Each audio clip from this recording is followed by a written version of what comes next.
Everybody, it's Thursday, it's 2 Eastern, and welcome to the latest episode of Bold Leaders in Learning. I'm your host, Brandon Busteed, Chief Partnership Officer and Global Head of Learn Work Innovation at Kaplan. And I'm excited to talk with Deborah Quazzo today, the Managing Director of GSV Venture Partners. Deborah is somebody who most of you probably know, not just the fact that she has been a key leader and investor in a lot of the EdTech companies that have been shaping K-12 and higher education, but also the founder of the ASU-GSV conference that thousands of people have attended over the years. And so I'm delighted to have Deborah with me today. We're going to be talking about some of the tech and trends and talent that is driving EdTech. But Deborah, before we start, just would love to have you tell us a little bit more about your own background. And then for those of the listeners who are unfamiliar with GSV, just a little bit more about the work that you guys do. Absolutely. Thank you, Brandon. Delighted to be here, and delighted as always to have you and Kaplan as our partners in many endeavors. Basically, I've been working in the education technology, the EdTech sector for 25 years with my partner, Michael Moe, who's based in Silicon Valley. And we've worn a lot of hats in that 25 years, and we like to say we like Kaplan. We're in EdTech way before it was education innovation and EdTech, way before it was sexy, which it appears to be today, happily so. And over those years, we've been advisors. We had an investment banking arm. We've been conveners with the ASU-GSV Summit, but we've had other convening formats. We've been research analyst. Michael was a research analyst and a thought leader as it related to the identifying EdTech in the mid 1990s as a likely emerging growth category, and then ultimately we had the ASU-GSV Summit led us to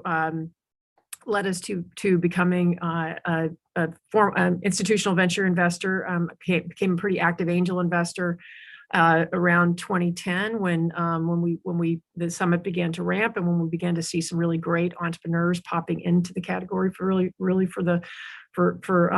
it en masse, really for the first time. And so I really translated that angel investing activity into what became GSV Ventures. And our first fund was a 2016 fund. Our second fund was a 2019 fund. Coursera is the largest position in the first fund, followed by Course Hero, and some other greats, Degreed, Class Dojo, Remind, and Masterclass, and some others. The second fund is a 2019 fund, and we did some things differently in that one. Guild Education is our largest position there. We have a large position in a company called Lead Schools in India. We've spent a lot of time in India in the last.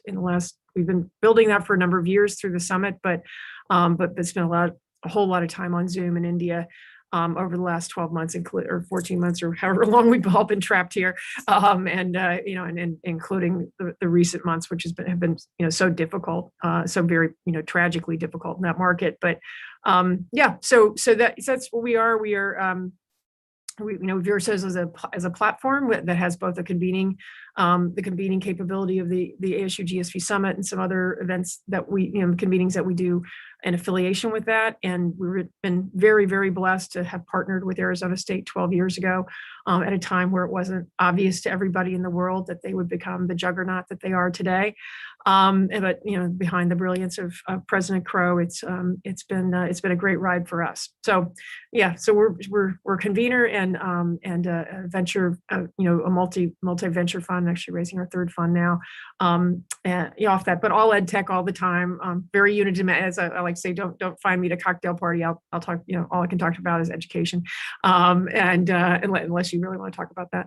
And so really highly focused, and we have been for quite a while. Well, I know we've got several things that we're going to talk about today, but obviously one of the big pieces of news this week, I would love to get your reaction to the acquisition of edX by 2U. It's been written about in many, many articles over the last 48 hours, but would love to hear your thoughts on it.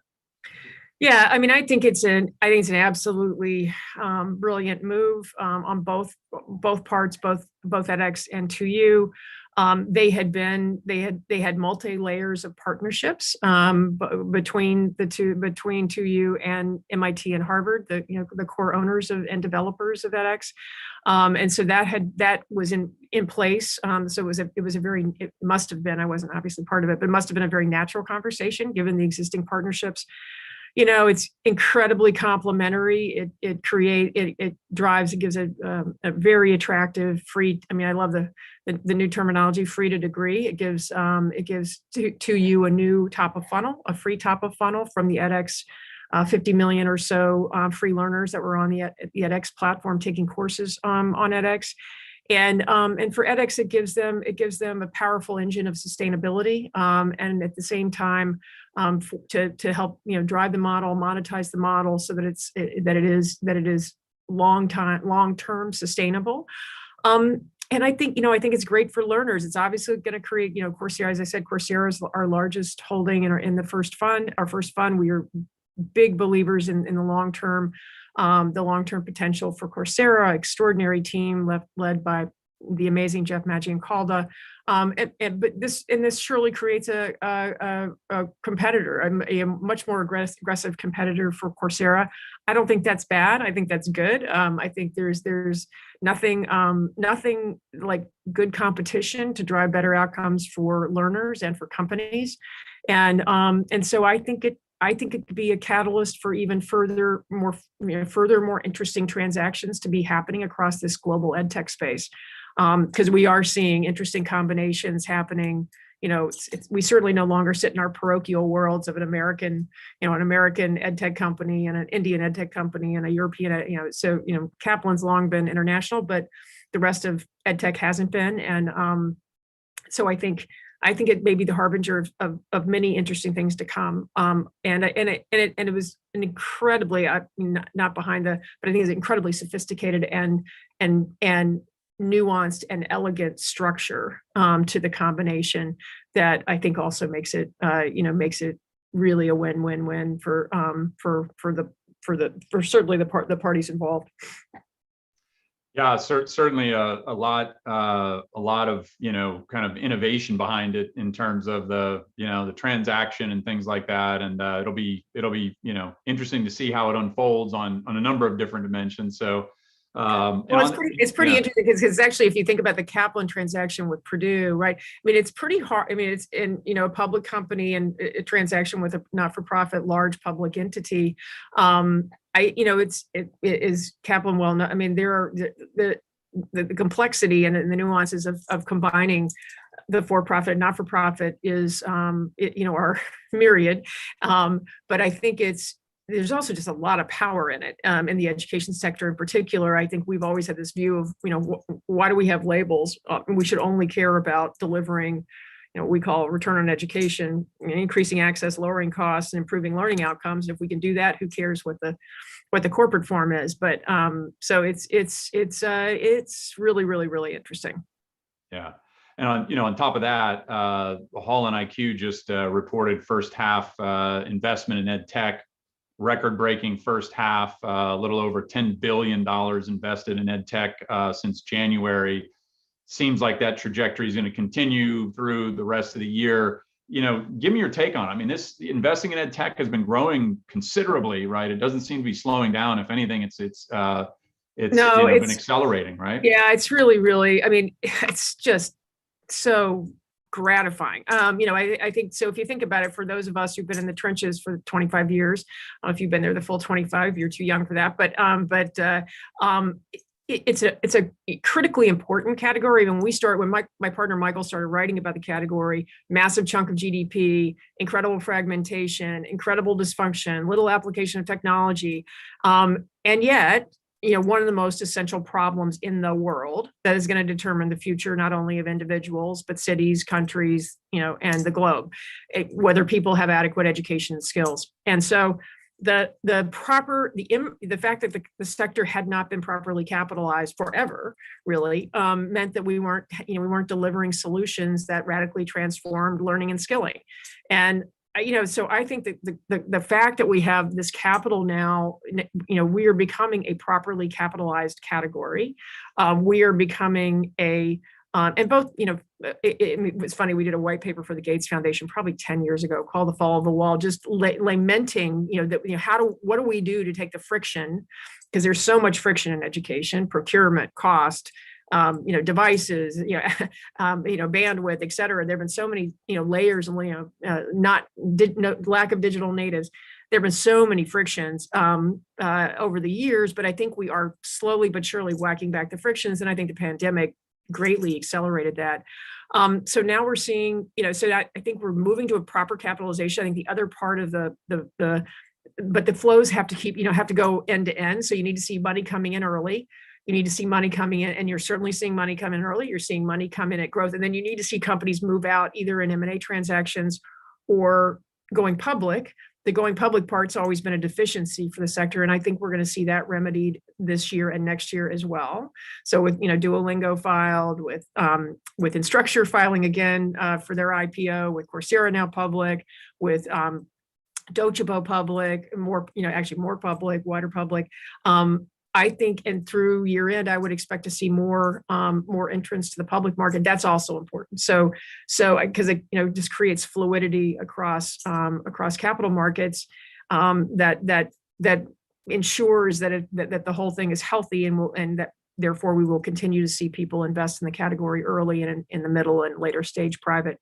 So I don't think there's any letting up. I think we're seeing, and I haven't looked at the numbers geographically yet, but last year, U.S. and India were sort of neck and neck with China being well ahead. With the Chinese governmental changes, that is, I think we've already seen a fallback on the funding in China that will probably continue given the move to really dramatically restrict after school and tutoring and test prep in that market. So I think you'll see continued movements up in India, in Southeast Asia, and in the U.S. and in Latin America. We're beginning to see some real important companies, Hotmart and others, come out there. So yeah, I don't think there's any letting up. I think we've got the pandemic created a lot of new habits.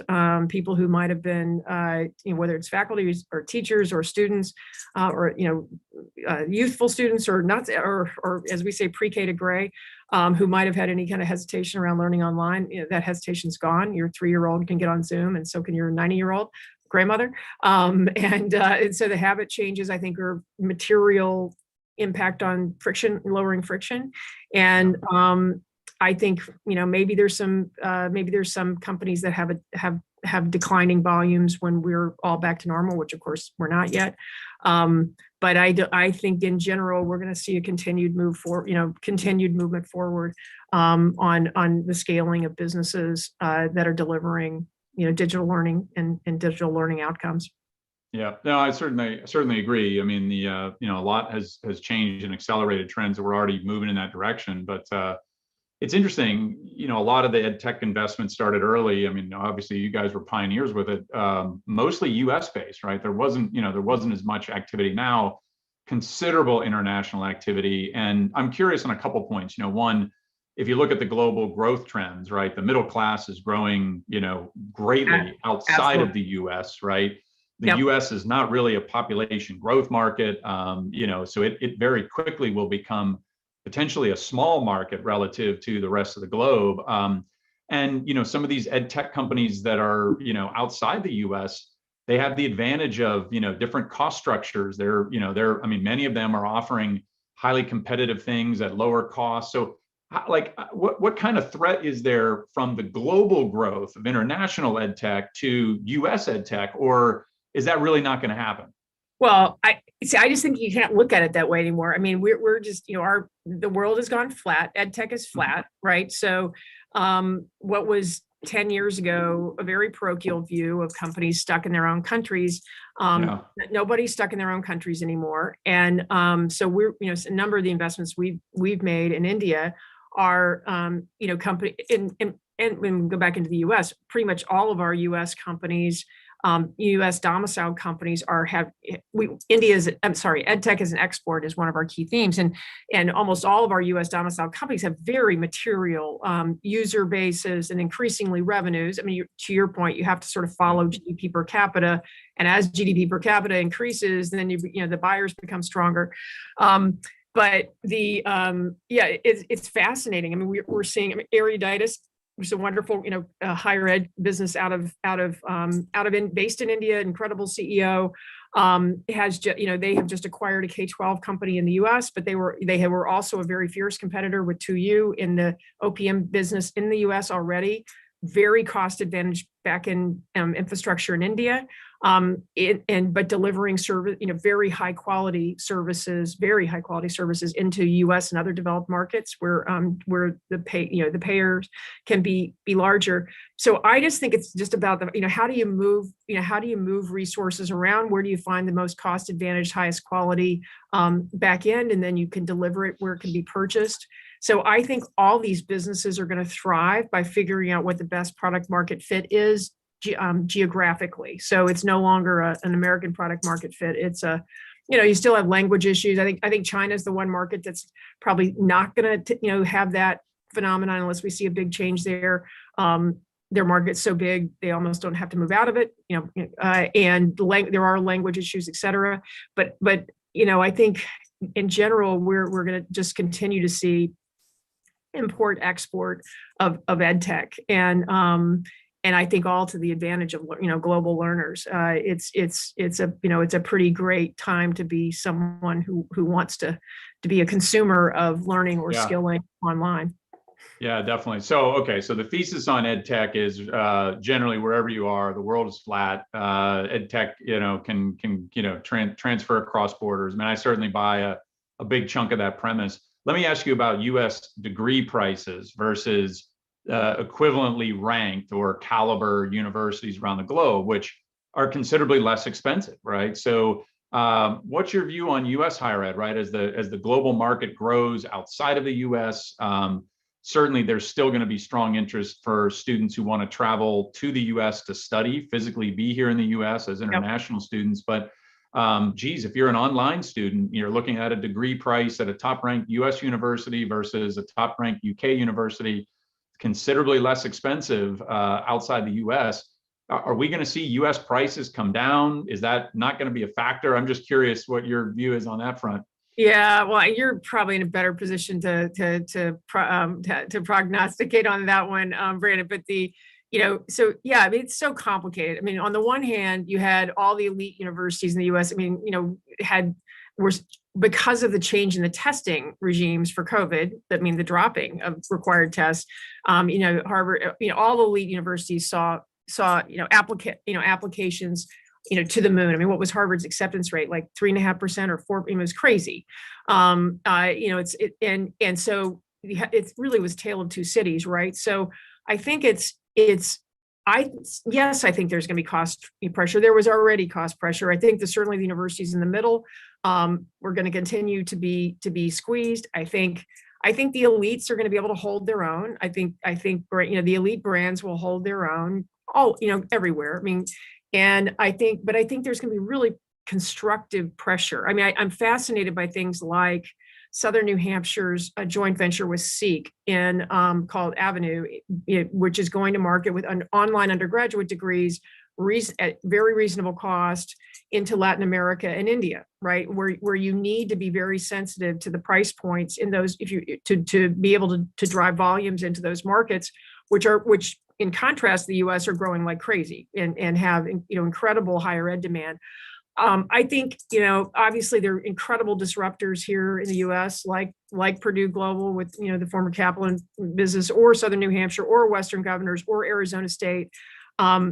Just fascinating disruptors driving price down at scale. And then there's also just the redefinition of what a higher ed student is. I mean, we have one of our terms is higher ed, HIRE ed, and it's the only growth you're going to get here in the U.S. is extending the 18 to 22 to 18 to 80, right? And to really embrace right. the lifelong learning market and the need to for the rest of your life to skill and reskill. So I just think the dynamics are really interesting. And so I don't know if you agree, but I think the next 5 years is one of the most interesting times in the transformation of higher education.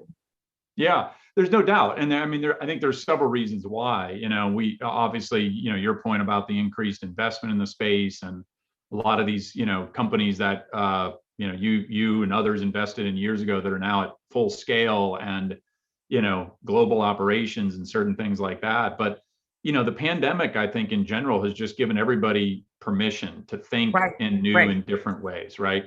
I think university leaders have now been given permission to think in new and different ways. The learners and students and parents themselves have as well. They've been more astute observers and consumers of education over the last year and a half. I just think about, my 10 and 12-year-old who, virtual schooled, and I've been more involved in what they're learning than any time ever because I was able to see it. And some of it I loved and some of it I didn't, but I'm a more astute consumer now as a parent in that, that facet. And so, it's going to drive a lot of changes, lots of innovation. But I think, there's been several aspects of higher ed that have been held back simply by sacred cows, right? That we just said, oh no, we don't touch that, and now people are like, are there any sacred cows really? I mean, there still are, but I think that, permission to think in new and innovative ways is going to be the big driver. Totally. Well, I was talking to somebody yesterday from one of the more elite brands in the world, as a senior guy, and he was saying, he goes, can you imagine going back and like you're starting a university today, and online's not a core part. I mean, you can't hold online over here in the corner anymore, or with the extension school, or with the if you could imagine starting a university today and not having, what your digital strategy is be core part of what you're doing from day one, you'd be insane. And so you're right. I think it's given a lot of people permission. I'm sure there are lots of people who want to go back to the old way of doing things. So there's that, we won't be, out of that tension, I'm sure, for a while, but I think you're right. It was throwing the one, as my partner Michael Moe says, throwing the 1.6 billion people into the deep end of the pool on online learning was really is going to result in some really interesting things, including making people aware of things like issues that we thought, many people thought we'd solved, like the digital divide, and that, everybody thought because we had Wi-Fi in schools, we had, we had solved that. When the thing that makes me the most crazy is that remote learning term, which is like, since when is learning at home remote, right? It's it's learning at home, and the idea that middle and upper income kids have been learning at home forever, digital, with all kinds of resources, digital and not. And that our most vulnerable kids have not had that access. What a great thing that we're actually going to solve that. I mean, I think, coming out of, certainly here in the U.S., coming out of COVID, I mean, you had all those great minds come together, and some of the funding packages that we will now have home learning for everyone. So yeah, some really positive, obviously some very tragic things, but some really positive things that came out of this crazy 14 months. Yeah, I think, that was a good and interesting example, right? Is just thinking about, not just internet access, but the degree to which you have that access. And then how many devices do you have in your apartment or your home or wherever? You got multiple members of a family and one device, right? Like, how does the student access that one? I mean, there were just, so it revealed still a lot of digital divide issues, which I don't know if it's fair to say, but in general, I think most people were surprised to see how much divide there was still out there, and still is, right? I mean, we had put it to bed. I mean, Education Superhighways was a wonderful initiative. Evan Marwell did an incredible job, got, all the schools wired basically. And we thought we put it to bed. Well, it wasn't put to bed. And it was but there wasn't funding to to actually get to that core problem. And now there is. So, that's a great thing. Yeah, for sure. Well, I know we've got roughly 5 minutes left. I'm curious. I know every company you've invested in, you would probably put into this category, but I would love to hear you highlight some of the big innovators, some of the, the movers and shakers that you're kind of most interested and excited about right now. Would just love to hear your take on some of the highlight entrepreneurs and highlight ed tech companies out there right now that some may not have heard of yet either. Yeah, I mean, we can kind of go all around the horn. Obviously, I've talked about Coursera. That's a public company now, so well out the gate. We're crazy excited about what Rachel Carlson's doing at Guild. Just a remarkable story. Only a 5-year-old company. Just did a financing at 3.75 billion or whatever. Fastest growing ed tech company certainly ever in the U.S. And really one of the fastest growing SaaS companies. Period, across all categories in the U.S. and or probably globally for that matter. And I think the incredible thing about what Rachel did in building Guild is figured out how to use something that had been around for a long time. Kind of again about tuition assistance and tuition reimbursement wasn't a new idea. The innovation she brought to it was how do we create a pipeline that delivers that capability that sits within all large corporation and delivers it to frontline workers who are because typically, to the extent it was being used by middle level employees and upper mid and upper level employees.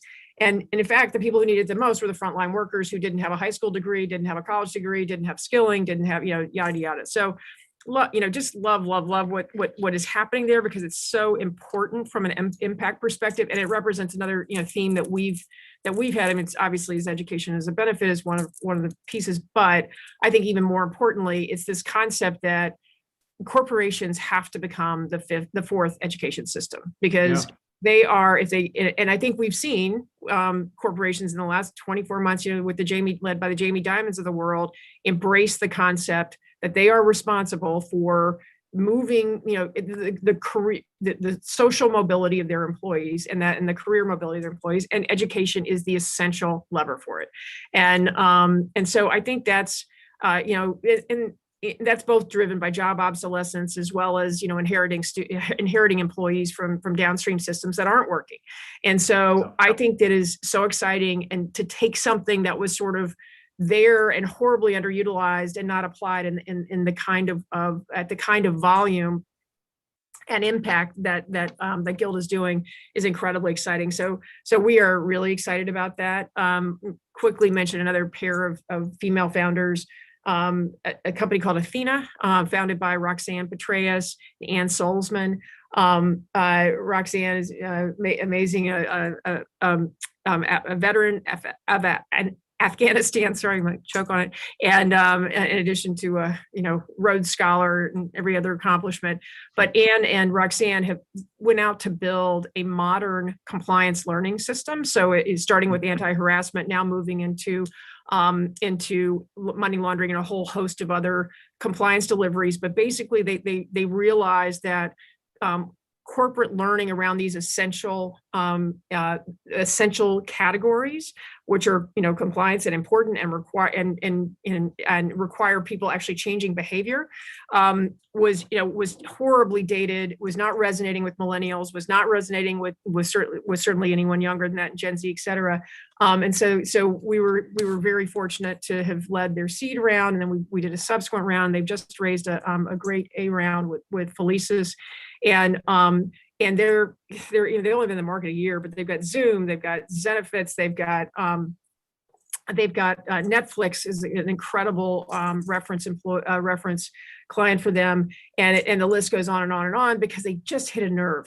They hit a nerve where companies really want training that actually causes their employers want training that causes their employees to change behavior, and it can't be done the way we've all been doing it for 100 years, which actually wasn't that good either, anyway. So so we're very excited about that too, Athena. Yeah, those are a great list, and certainly it actually takes me back on the last point, takes me back to my earliest days. So I've been at it 22 years now, so not quite 25, but I'm in that zone, and the company I started right out of college was doing online alcohol abuse prevention training for college students. And, I mean, this is now 20 plus years ago that it started, but, it essentially was, the kinds of things that was the most boring kind of education or training or, restrictive policy. Exactly. Students wanted something new and dynamic. And although it's not a real sexy topic, right, you can at least make it valuable, meaningful, high quality. Right. And the compliance training world, all of us have taken compliance training courses. We know there's room for a lot of improvement there. So anyway, it's been a pleasure. I know a lot of folks are going to look forward to seeing you in person here in a few weeks at ASU-GSV in San Diego. And thank you so much for joining us today, Deborah. I'll look forward to catching you in person here soon. Thank you so much, Brandon. It was great to be here.